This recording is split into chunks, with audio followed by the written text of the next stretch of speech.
Welcome everyone to today's presentation on movement and brain breaks in school, improving behavior and cognitive function. So, why does this matter? I think all of us in education have felt this. Classrooms are more active. Perhaps now we're thinking about summer school classes. Students are more distracted, and it takes more energy than ever to keep them engaged. Teachers and administrators have faced rising student behavior challenges and attention difficulties. Some research has pointed out that about 10 to 15 minutes of sedentary learning after that amount of time, the students will lose focus, as well as teachers reporting, or we can just check in with some of our fellow colleagues, behavior challenges as a cause of frustration and eventual burnout.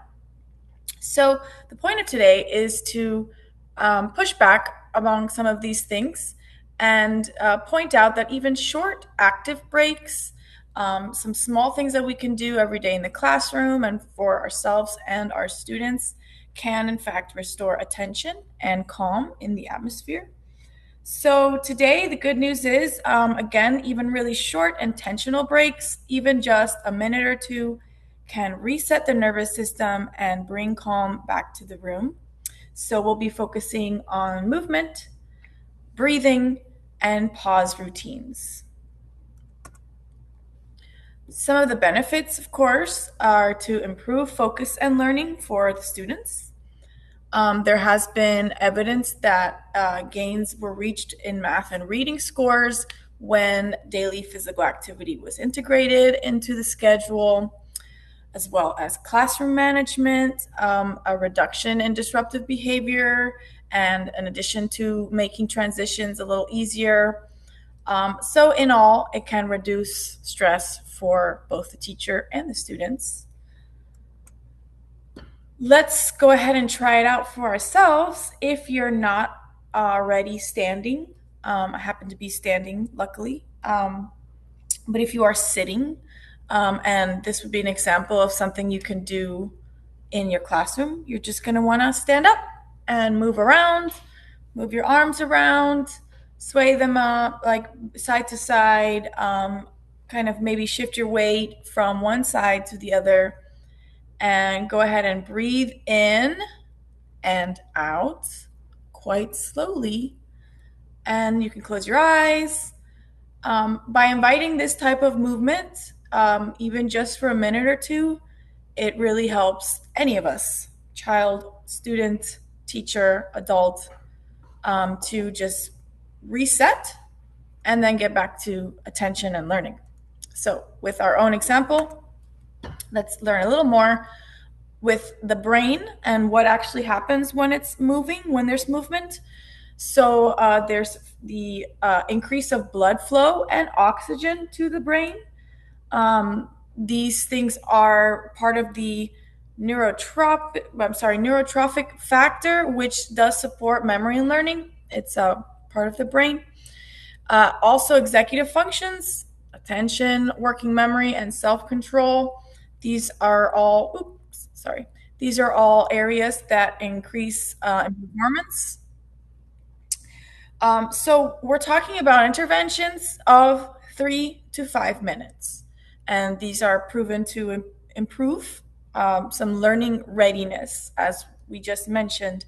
Just that small moment of a movement hopefully has us ready to learn a little more. And there's, for example, an energizer type, which might be, before a large reading piece or before an exam, something to march in place, for example, jumping jacks.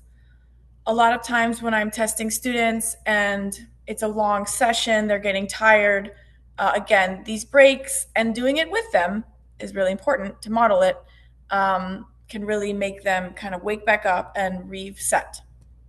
Stretch breaks also before exams or long periods of writing or reading are very useful to prime brain function. So we have breathing as just a neurological evidence to calm the stress response. It lowers our cortisol and activates the prefrontal cortex, which does in fact improve our attention. So, by activating our parasympathetic nervous system, we also promote emotional regulation. Um, with teachers who have practiced brief pauses and model the self regulation for students, there's been evidence of improvement in behavior management and less disruption, as well as the teachers themselves, you know, responding with less emotional exhaustion and reporting improved outcomes. So, one of these strategies could be to begin each class with a 1 minute breathing focus. There are apps now or videos that have, for example, like an image of a balloon floating inward and outward as you're supposed to breathe in and out for the counts. And that visual can be very helpful, and it can be used as a pause and breathe when transitioning between classes, perhaps after a routing time like recess or lunch. So let's try it for ourselves. I wish I had one of those cool visuals, but if you want to go ahead and just look at the arrow across and you'll breathe in for 4 counts and then out for 4 counts. And again for 4 counts. And out for the final 4. And that is something we call square breathing. There's other fun ones. I prefer the ones where the exhale is longer than the inhale. I find that really calms everyone down. But again, you can have fun with this, make it your own, and really hopefully get into these moments for yourself and for your students. So, some other good news are the behavior outcomes. As mentioned before, less disruptive behavior, more on task engagement. Students return to lessons with improved mood and cooperation, hopefully. Not all the time, but hopefully. It works a lot with testing on a one-on-one basis, so I also feel like this is important for small groups and teachers who work in different alternative settings. Research supports the Energizers program, all those types of activities like marching in place and jumping jacks and kind of upping the heart rate, reduced off-task behavior by 25%, as well as students specifically with ADHD can benefit from frequent movement breaks, which has been proven time and time again. Mind and body breaks increase peer cooperation and pro-social behavior. Again, it can be a moment where they're kind of goofing off and spending time together, which overall improves the energy and engagement of the students with each other and their teacher. So something goofy and fun, for example, might be a 2-minute shakeout, where you just, you can put on Taylor Swift and invite them to shake off whatever is going on. If the energy is high or low, that could help, as well as a freeze dance, kind of, like those kind of, what was the one with the chairs? You wouldn't play the chair game, but you would put on music, let them dance, pause it, just a little bit of energy. And then you would have perhaps like a class reset as some sort of tradition or ritual. These are all ways to improve daily engagement and motivation for learning. And again, this is overall health for body and mind. So again, not just for the students, teachers also benefit from these mindful pauses. They report lower stress throughout the day, improved classroom management. And as I mentioned before, there's actual better teacher-student relationships because there's somewhat of a camaraderie when you're bonding with your students and acknowledging that it's time for movement, it's time for a break or pause, because perhaps things are overwhelming. Perhaps you've entered into a new subject of math or reading that students find challenging. And as teachers, we tend to know when our students need the moment. And maybe we need the moment, and the students need to know that about ourselves. So again, some great research has supported these things.